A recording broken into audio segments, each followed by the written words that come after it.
नमस्कार, news are के एक खास कार्यक्रम 4 बड़ी खबर में आपका स्वागत है। मैं हूं आपके साथ रूबी। तो आज की पहली बड़ी खबर में बात होगी मध्य प्रदेश की, जहां पीसीसी चीफ जीतू पटवारी ने मोहन सरकार से 1 साल का हिसाब मांगा।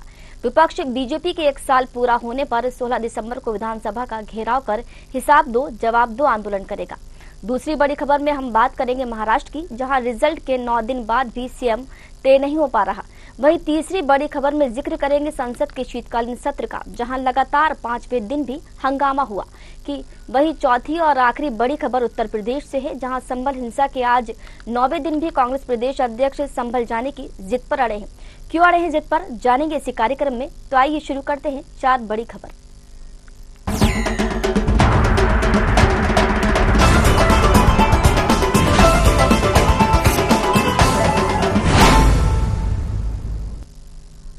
राजधानी भोपाल में सोमवार को प्रदेश कांग्रेस कार्यालय पर पीसीसी चीफ जीतू पटवारी और नेता प्रतिपक्ष उमंग सिंघार ने प्रेस वार्ता कर मोहन सरकार से 1 साल का हिसाब मांगा। विपक्ष भाजपा सरकार के 1 साल पूरा होने पर 16 दिसंबर को विधानसभा का घेराव कर हिसाब दो जवाब दो आंदोलन करेगा। इस दौरान जीतू पटवारी ने कहा कि 13 दिसंबर को मुख्यमंत्री मोहन यादव को पद की शपथ लिए 1 साल पूरे होंगे। पूरे 1 साल में जनता ने सरकार से क्या देखा? प्रदेश की जनता ने 1 साल में बेटियों के साथ बलात्कार और बच्चों बहनों को गायब होते और 1 साल में माफिया राज सरकार पर हावी होता देखा है। वल्लभ भवन की 5वीं मंजिल से नीचे तक आते भ्रष्टाचार और शिवराज सिंह चौहान से भी 2 कदम आगे मोहन यादव को कर्ज लेते हुए जनता ने देखा है। वही करप्शन की लूट के लिए आपस में भाजपाइयों को झगड़ते हुए देखा है। पटवारी ने आगे कहा कि देश में किसी राज्य ने 11 महीने में 30 बार कर्ज नहीं लिया। ये सबसे बड़ी उपलब्धि मोहन यादव ने मध्य प्रदेश को दी है। मोहन सरकार ने हर एक महीने में लगभग 2.5 बार कर्ज लिया है।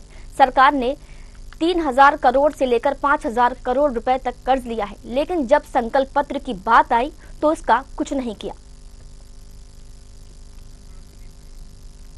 तो खबर आपको मध्य प्रदेश के भोपाल से बता रहे हैं, जहां पीसीसी चीफ जीतू पटवारी और नेता प्रतिपक्ष उमंग सिंघार ने एक प्रेस वार्ता का आयोजन किया और इस प्रेस वार्ता में उन्होंने मध्य प्रदेश की सरकार को जमकर लताड़ा। उनका कहना है कि सरकार ने सिर्फ अपना ऐशो आराम देखा। मोहन सरकार में सिर्फ बेटियों पर अत्याचार हुए हैं और सरकार कर्ज तले डूबी हुई है। इसके साथ ही उन्होंने कहा कि पूरे 1 साल में मोहन सरकार ने जनता को क्या दिया है, ये सब आपके सामने है। तो खबर आपको मध्य प्रदेश के भोपाल से बता रहे हैं, जहां पीसीसी चीफ जीतू पटवारी ने मध्य प्रदेश की सरकार पर जमकर निशाना साधा। उनका कहना है कि सरकार ने जो कर्ज लिया है वो सिर्फ मंत्रियों के ऐशो आराम के लिए लिया है, बंगलों के लिए लिया है और बंगलों की जो साज सजावट है उसके लिए ये पूरा कर्ज लिया गया है। इसके साथ ही उन्होंने कहा कि करप्शन की लूट के लिए आपस में भाजपाइयों को जनता ने झगड़ते हुए देखा। पटवारी ने आगे कहा कि देश में किसी राज्य ने 11 महीने में 30 बार कर्ज नहीं लिया। ये सबसे बड़ी उपलब्धि मोहन यादव ने मध्य प्रदेश को दी है। मोहन सरकार हर एक महीने में लगभग 2.5 बार कर्ज लिया है। सरकार ने 3000 करोड़ से लेकर 5000 करोड़ रुपए तक कर्ज लिया है, लेकिन जब संकल्प पत्र की बात आती है तो उसका कुछ नहीं किया।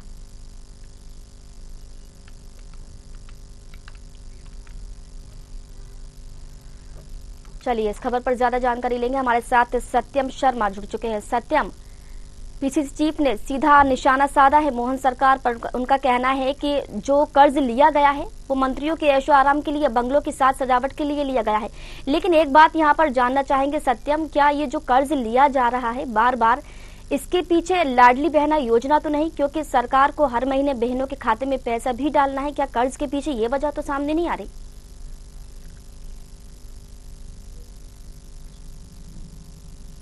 जी सत्यम, सुन पा रहे हैं आप मुझे? चलिए सत्यम की आवाज आ रही है यार एंकर की।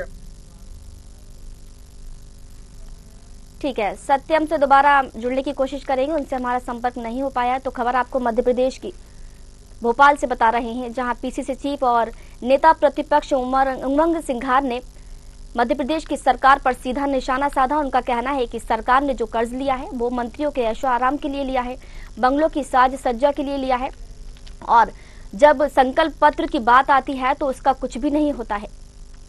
इसके साथ ही उनका कहना है कि मध्य प्रदेश में जो गरीब हैं उनके साथ अत्याचार हो रहा है, बहन बेटियों के साथ बलात्कार हो रहा है।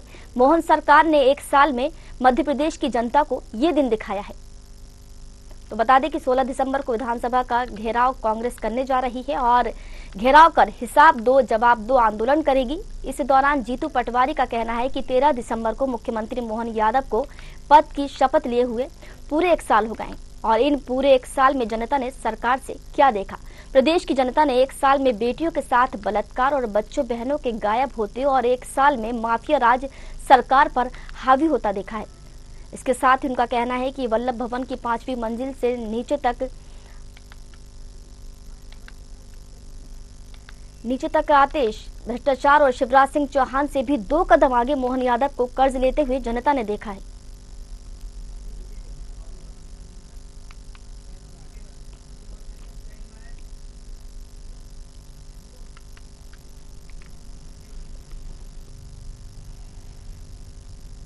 महाराष्ट्र में विधानसभा चुनाव का रिजल्ट 23 नवंबर को आया था। भाजपा, शिवसेना, शिंदे और एनसीपी अजित गुट के गठबंधन महायुति को बहुमत से 85 सीटें ज्यादा 230 सीटें मिली, लेकिन अब तक मुख्यमंत्री पर पेच अब भी नहीं बना हुआ है। महाराष्ट्र के कार्यवाहक मुख्यमंत्री एकनाथ शिंदे ने कहा है कि जनता चाहती है कि सीएम वही रहे। शिंदे ने कहा कि वो आम लोगों के लिए काम करते हैं, वो जनता के मुख्यमंत्री हैं, इसी वजह से लोग मानते हैं कि उन्हें ही मुख्यमंत्री बनना चाहिए। आज विधायकों के साथ शिंदे की बैठक रद्द कर दी गई है। डॉक्टरों ने एकनाथ शिंदे को आराम की सलाह दी है।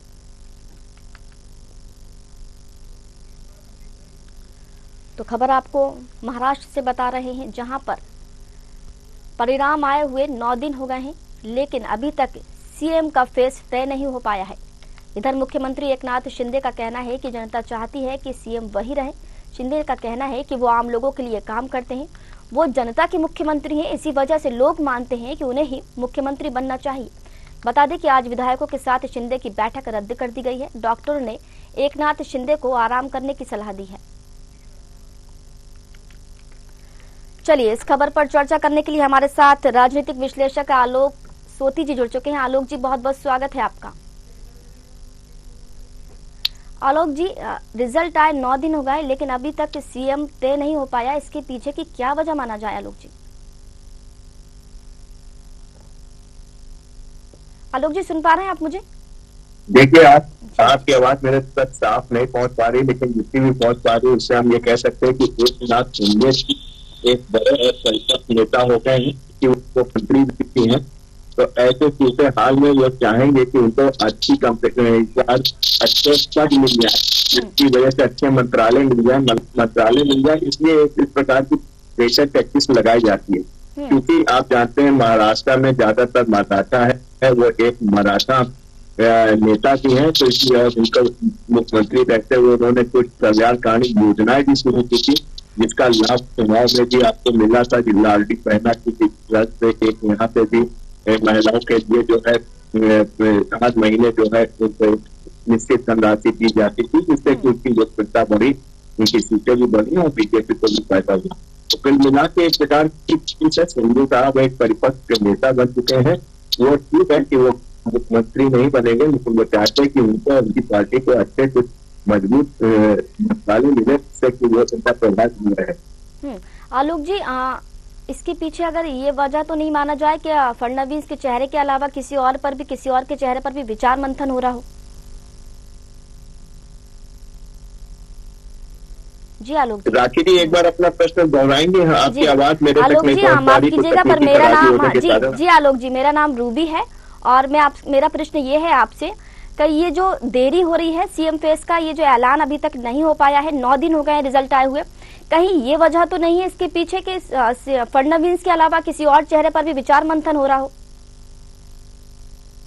देखिए, इसके चांसेस तो बहुत मुश्किल है, दूर है, लेकिन इतना निश्चित है कि चूंकि बड़ी जीत है, इसलिए कुछ भी हो सकता है। बीजेपी में आप देखते हैं बड़ा अनएक्सपेक्टेड रिजल्ट जो है वो आपको देखने को मिलते हैं। लेकिन जहां तक उम्मीद की जा रही है कि यहाँ मंत्रालयों के जो बंटवारा होना है, जो आपके सहयोगी दल है, अजीत पवार साहब का है, शिंदे साहब का है, तो कुल मिला के हमें लगता है कि उस पे जो है विचार विमर्श ज्यादा हो रहा है। आखिरी मोहर तो आपकी पार्लियामेंट्री कमेटी यानी कि अमित शाह और मोदी साहब की ही लगेगी, लेकिन कुल मिला के ऐसा लग रहा है कि इसमें जो मंत्रालयों का बंटवारा होना है उसके विचार विमर्श में जो है थोड़ा सा विलम्ब हो रहा है।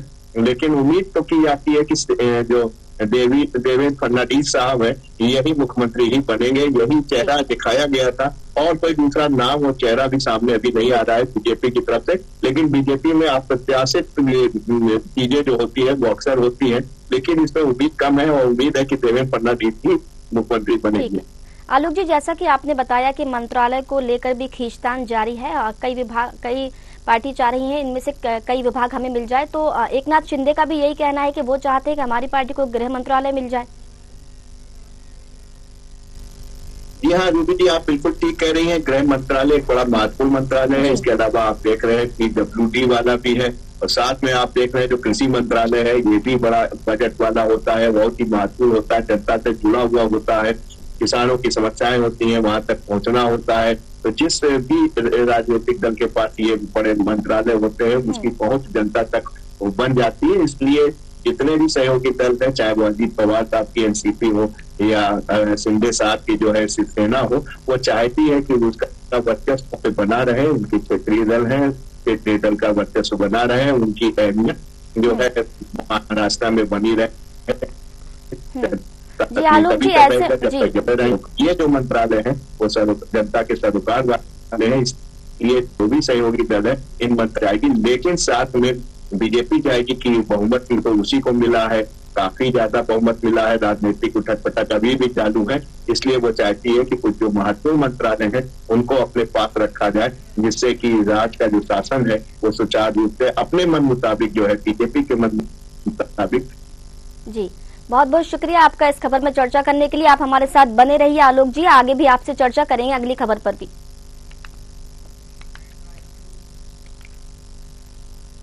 इधर संसद के शीतकालीन सत्र में लगातार 5वें दिन भी हंगामा हुआ। विपक्ष ने लोकसभा और राज्यसभा दोनों सदन में अडानी और संभल मुद्दा उठाया। विपक्षी नेताओं ने वी वांट जस्टिस के नारे लगाए। बता दें कि सोमवार को लोकसभा में सिर्फ 14 मिनट और राज्यसभा में करीब 15 मिनट ही कार्यवाही चल सकी। इससे पहले 4 दिनों के अंदर 4 बैठकों में दोनों सदनों में कुल 40 मिनट ही कार्यवाही हो सकी है। बैठक से पहले इंडिया ब्लॉक के नेताओं ने राज्यसभा में विपक्ष के नेता मल्लिकार्जुन खड़गे से मुलाकात की। इसमें विपक्ष के नेता राहुल गांधी भी शामिल हुए। हालांकि टीएमसी नेता नहीं आए। टीएमसी से जुड़े सूत्रों का कहना है कि वो सदन में बेरोजगारी, मणिपुर, महंगाई जैसे मुद्दों पर चर्चा करना चाहते हैं, जबकि कांग्रेस सिर्फ अडानी मुद्दे पर ही हंगामा कर रही है। उधर सदन स्थगन के चलते लोकसभा में आज विदेश मंत्री एस जयशंकर भारत चीन मुद्दे पर नहीं बोल पाए। वहीं वित्त मंत्री सीतारमण भी लोकसभा में बैंकिंग लॉ संशोधन बिल पेश नहीं कर सकी।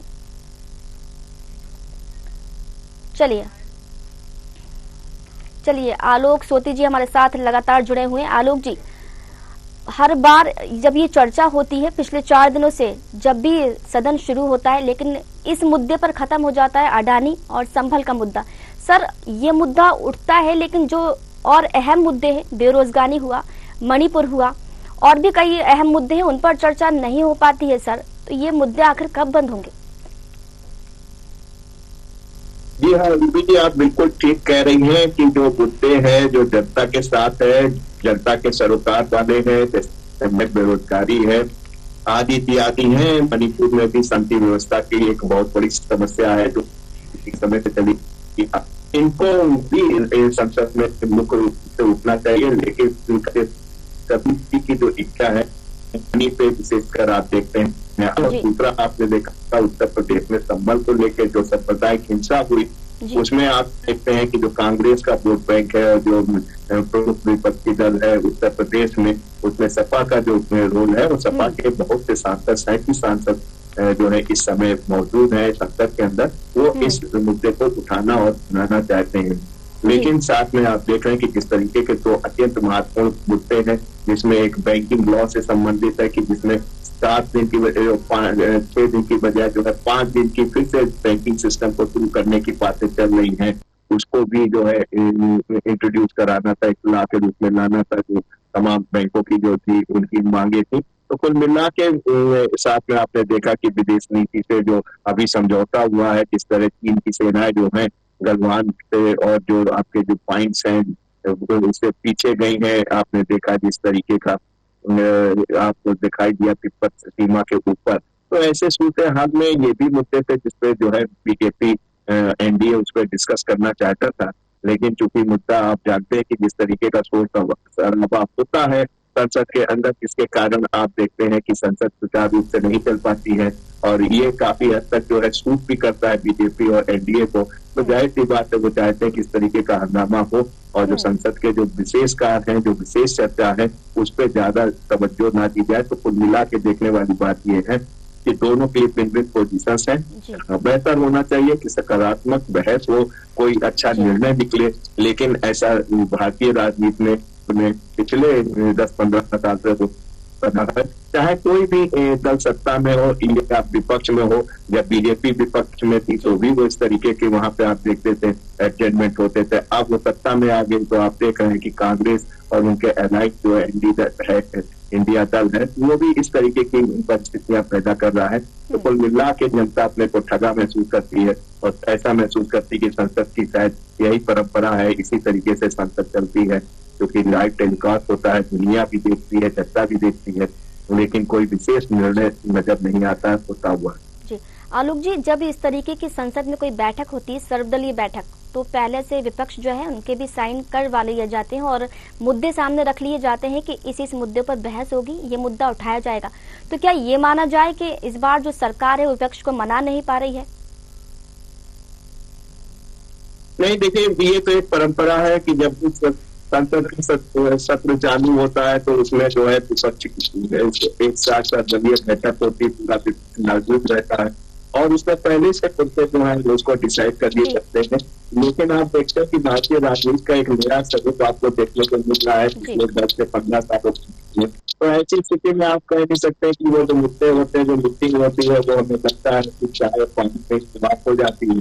जब असली स्थिति आती है, संसद के अंदर जब परिस्थितियां आती है तो उस समय देखते हैं कि जिस तरीके का शराबा होता है, जिस तरीके से जो विपक्ष की भूमिका होती है जो निभाते हैं, उससे नहीं लगता कि कोई सकारात्मक कार्य आगे बढ़ रहा है, जिसकी वजह से संसद जो है पूरे समय तक काम करता है। आप देखते हैं चाहे विधानसभा हो चाहे लोकसभा हो, हर जगह इसको जो है स्थगित करना पड़ेगा। तो ऐसी स्थिति में भारतीय राजनीति में लोकतंत्र में काफी कुछ चीजें जो है तथ्य रह जाती है, जो कि होती है। हालांकि काफी आपने देखे हैं बहुत से फिल्म होते हैं जो कि से जो किए जाते हैं। ऐसे में आपने देखा है कि कार्य होते हैं, जो विधेयक होते हैं, जो विभिन्न से पास किए जा सकते हैं, वो तो कार्य चलता ही रहता है। लेकिन जिस तरीके का इस्तेमाल होता है वो अच्छा नहीं है आम जनता के लिए, जनता उनको सुनते भेजती है, अपना प्रतिनिधि बना के भेजती है, अपनी बातें जो है वो दुनिया के ऊपर। ठीक है आलोक जी, बहुत बहुत आपका धन्यवाद हमसे जुड़ने के लिए और चर्चा में शामिल होने के लिए। चलिए चौथी और आखिरी बड़ी खबर में बात करेंगे उत्तर प्रदेश की, जहां संभल हिंसा का आज 9वां दिन है। कांग्रेस प्रदेश अध्यक्ष संभल जाने की जिद पर अड़े हुए हैं। वो लखनऊ में कांग्रेस दफ्तर से खुद कार चलाकर संभल जा रहे थे, लेकिन पुलिस ने उन्हें गेट पर ही रोक लिया। ये देखकर कांग्रेसी कार्यकर्ता भड़क गए, उनकी पुलिस से झड़प हो गई, जमकर धक्का मुक्की हुई। इसके बाद अजय राय सड़क पर बैठ गए। करीब 20 मिनट बाद अजय राय धरने से उठ गए और कहा कि अब हम डेलीगेशन के साथ 11 दिसंबर को संभल जाएंगे, पुलिस वहां जाने नहीं दे रही है। इधर कांग्रेस विधायक आराधना मिश्रा सुबह अपने आवास से बाहर निकलने लगी तो पुलिस ने उन्हें रोक लिया और गेट बंद कर दिया। इस दौरान कांग्रेसी कार्यकर्ताओं की पुलिस से हॉट टॉक हो गई। गेट खोलने के लिए कहा तो पुलिस ने साफ मना कर दिया। दरअसल अजय राय ने रविवार को संभल जाने का ऐलान किया था। इसके बाद रात से ही कांग्रेस कार्यालय के बाहर फोर्स तैनात कर दी गई है। सुबह पुलिस ने अजय राय को नोटिस दिया और कहा कि वहां गए तो अव्यवस्था फैल जाएगी।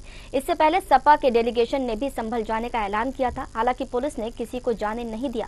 संभल पुलिस का कहना है कि 10 दिसंबर तक धारा 163 लागू है, ऐसे में वहां बाहरी लोगों को नहीं आने दिया जा सकता है। चलिए इस खबर पर ज्यादा जानकारी लेंगे, हमारे साथ संभल से संवाददाता रामपाल सिंह जुड़ चुके हैं। रामपाल, सबसे पहले तो आपसे ये जानना चाहेंगे कि आज हिंसा का 9वां दिन है, वहां के हालात अभी कैसे हैं? जी बिल्कुल, मैं बता दूं रूबी, यहाँ संभल के जो 9वां दिन है, जिस तरीके से हिंसा का 9वां दिन है, आज हिंसा जिस तरह की 24 तारीख को हिंसा हुई थी वो खौफनाक हिंसा थी, जिससे कहीं ना कहीं लोगों में दहशत का माहौल था। तो वहीं इस संभल जिला प्रशासन है और जो अपनी जो प्रशासन ने लगातार कार्रवाई करते हुए जिस तरीके के खुफिया एजेंसियों के माध्यम से उस पर नजर बना करके कहीं ना कहीं जो हिंसा पे काबू, जो हिंसा हुई थी उस पर काबू पा करके जो उस पर अपनी कामयाबी हासिल की है। लेकिन कहीं ना कहीं जो विपक्ष है, कहीं ना कहीं जो राजनीतिक रोटियां सेकता हुआ नजर आ रहा है। हालांकि जो जिला प्रशासन ने जो सतर्कता के लिए कम से कम 10 दिसंबर तक की डेट बढ़ा दी है कि 10 दिसंबर तक कोई भी बाहरी व्यक्ति या कोई भी राजनीतिक दल संभल में प्रवेश नहीं करे, क्योंकि अगर कोई राजनीतिक दल अगर इस हिंसा के जरिए यहाँ पर संभल में प्रवेश करता है तो कहीं ना कहीं ऐसा ना हो जाए कि कहीं वो अपनी राजनीतिक रोटियों के कोई विवादित बयान न दे दे, जिससे और भी हिंसा का माहौल बिगड़ जाए और संभल का जो हालात हैं वो बिगड़ जाए। लेकिन हालांकि संभल के जो हालात हैं अब ठीक होते हुए नजर आ गए हैं। 80% लोग जो है कारोबार में जुट गए हैं, 30% अभी लोग अभी दहशत के माहौल में हैं। लेकिन जिस तरीके के जो कांग्रेस है, कांग्रेस को नोटिस भी जारी किया है धारा 168 के तहत, जिसमें कार्रवाई ये और जो कांग्रेस के जो नेता हैं, हालांकि इसमें सपा के नेता ने भी पहले खूब मतलब काफी आने का प्रयास किया था संभल में, लेकिन हालांकि जो संभल जिला प्रशासन है उसने जो है जिले के जो बॉर्डर थे उनको सील कर दिया था। उसके बाद अब उसे वही स्थिति बनी हुई है। जिला प्रशासन सतर्कता बनाए हुए है संभल में और जो बॉर्डर है बॉर्डर सील कर दिए हैं और जो कांग्रेस के जो नेता हैं उनको नजरबंद कर दिया है। हालांकि जो प्रशासन की सतर्कता है हिंसा के बाद अब कहीं ना कहीं दिखाई दे रही है। रामपाल, जांच आयोग जो है वो अपना काम कर रहा है, स्थिति को संभालने की वहाँ पूरी कोशिश की जा रही है और ये कोशिश की जा रही है कि वहाँ किसी तरह की अप्रिय घटना घटित ना हो। लेकिन कांग्रेस इस बीच इस तरीके की कांग्रेस की जो हरकतें हो रही हैं वहां जाने की कोशिश की जा रही है, क्या लगता है कांग्रेस की क्या मंशा है ऐसे में? देखिए मैं बता दूं रूबी आपको, ये कांग्रेस हो या विपक्षी दल हो, सपा हो, ये अपनी राजनीतिक रोटियां सेकने में कोई कोर कसर नहीं छोड़ रहे हैं। क्योंकि यहाँ जिस तरीके का जो माहौल हुआ है, यहाँ पर जो 60% मुस्लिम बाहुल क्षेत्र माना जाता है संभल, तो क्योंकि संभल में जो सपा का गढ़ माना जाता था कभी, और जहाँ पर सपा से सांसद है जियाउर बर्ग, इससे पहले इनके दादा जो है वो सांसद रह चुके हैं कई बार से।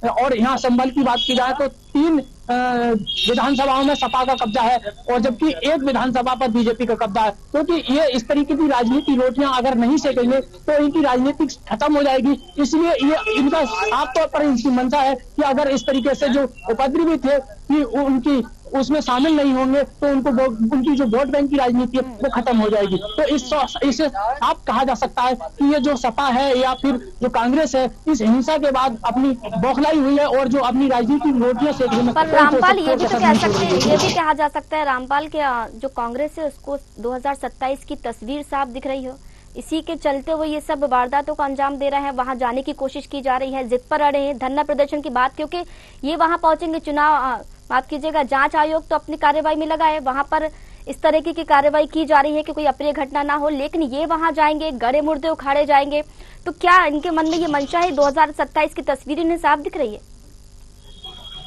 जी बिल्कुल, मैं भी बता दूं, ये 2027 की कहीं ना कहीं तैयारियों में सारे विपक्षी दल या सत्ता पक्ष हो ये सब जुटे हुए हैं। लेकिन ये जिस तरीके से 19 तारीख को सर्वे हुआ था वहां पर उसके बाद में जो नमाज पढ़ी गई थी, जुमे के दिन पहली नमाज पढ़ी गई थी, उसमें कहीं ना कहीं जो सपा सांसद है उन्होंने भी विवादित बयान दिया था। जो जफर अली हैं जो सदर हैं, जो वकील हैं मस्जिद के, उन्होंने भी इस तरीके की कुछ ना कुछ हिंसा ऐसी सामने निकल कर आ रही है तो उन्होंने भी विवादित बयान दिया था। इसके लेकर के जो हिंसा थी वो भड़क गई थी, उसके ऐसे आरोप जिला पुलिस प्रशासन के भी लगते हुए नजर आ रहे हैं। क्योंकि जो जिस तरीके की हिंसा भड़की है, अब इसीलिए धारा 168 की कार्रवाई करते हुए जिला प्रशासन ने इस पर नोटिस जो भी जिन्होंने जो सपा का डेलीगेशन हो या कांग्रेस का डेलीगेशन हो, जो भी जाने की जिद में अड़ा हुआ है यहाँ पर संभल में, क्योंकि इस तरीके के सांप्रदायिक जो माहौल बिगाड़ने की सपा पर और कांग्रेस पर जो आरोप लग रहे हैं उसके लिए नोटिस जारी किए गए हैं और उनको नजरबंद भी किया गया है। जी ठीक है रामपाल, बहुत बहुत शुक्रिया हमारे साथ जुड़ने के लिए और जानकारी साझा करने के लिए।